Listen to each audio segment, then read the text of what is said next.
Hey everyone, it's Lynette, and today I am filming a book tag because I haven't filmed a book tag in forever, and today is like sort of overcast and it's like 50 degrees outside. I finally got to wear a beanie and a baggy sweater, so today I thought it was the perfect day to film the Finally Fall book tag.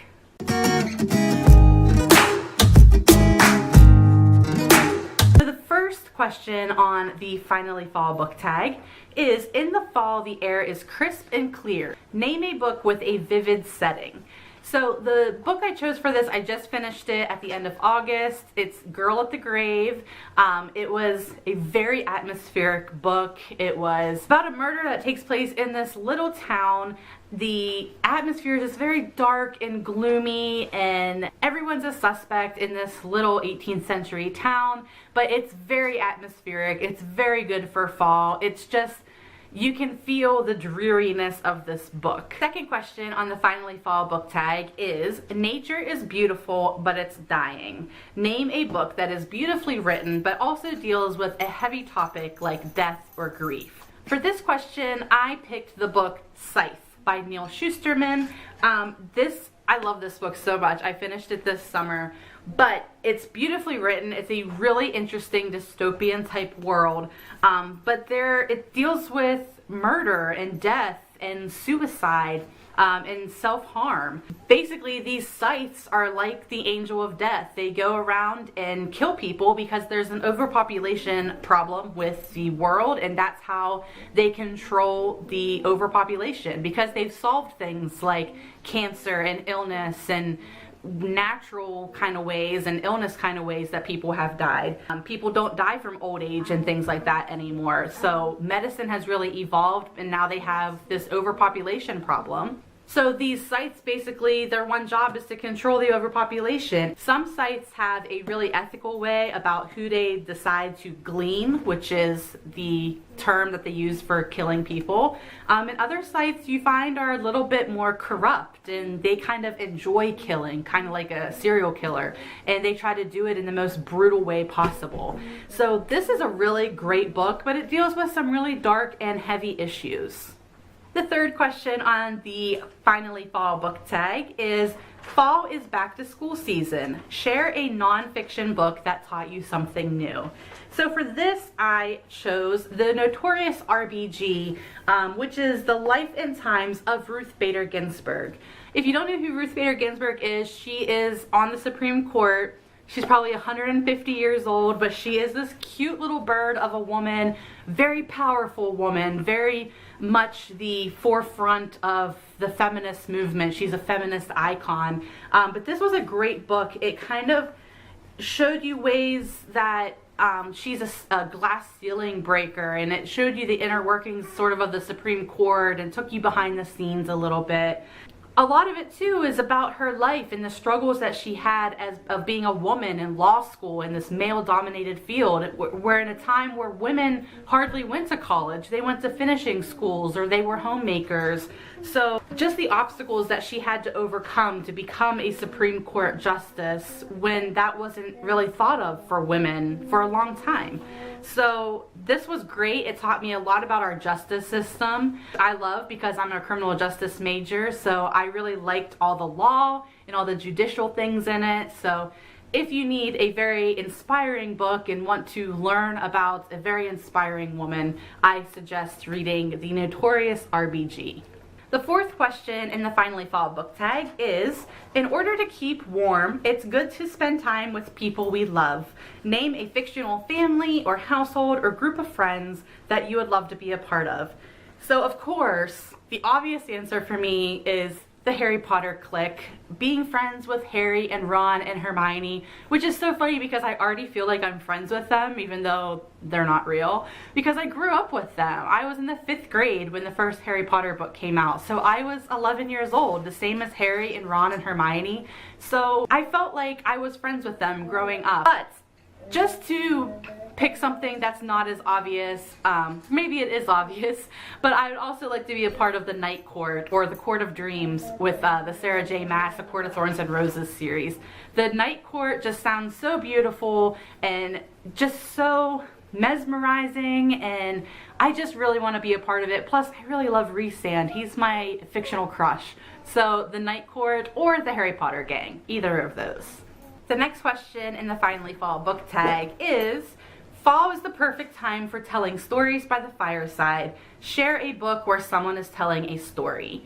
So I chose a book I just recently finished that I talk about in my wrap-up video, but that book is The Shadow of the Fox by Julie Kagawa.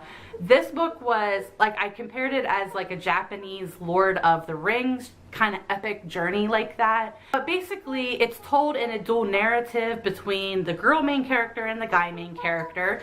They're telling the reader a story, but within their story, the overall arching story that they are telling, there's all these myths and legends that the characters kind of tell amongst themselves. When I wrote my review for this book, I said that Julie Kagawa is a master storyteller, and I still stand by that. I think this is beautifully told, both as an overarching story and just all the little myths and legends and little anecdotes throughout the entire story was really brilliant too. So if you're looking for a great storytelling book, that would be what I would recommend for you. And I said in my wrap-up video, it's probably one of the best books that I've read so far in 2018.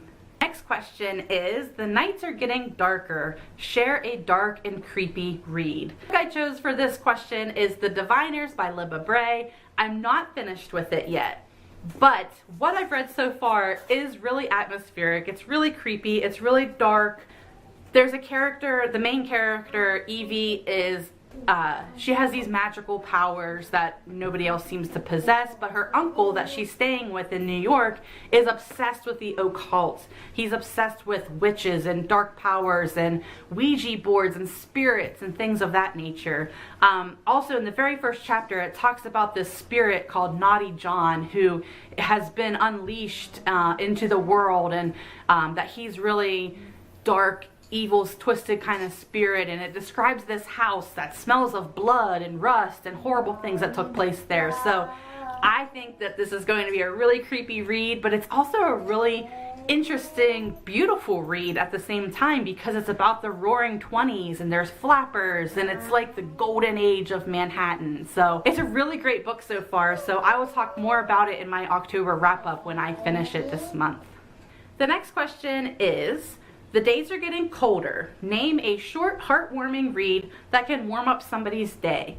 Now, I chose a trilogy for this, but they're all very fast reads, and I read them all within the course of a couple months this summer, but I chose the Lara Jean trilogy. This is the third one, called Always and Forever, Lara Jean. This is also a movie on Netflix. The first book is called To All the Boys I've Ever Loved. The second one is called P.S. I Still Love You, and this one is Always and Forever, Lara Jean.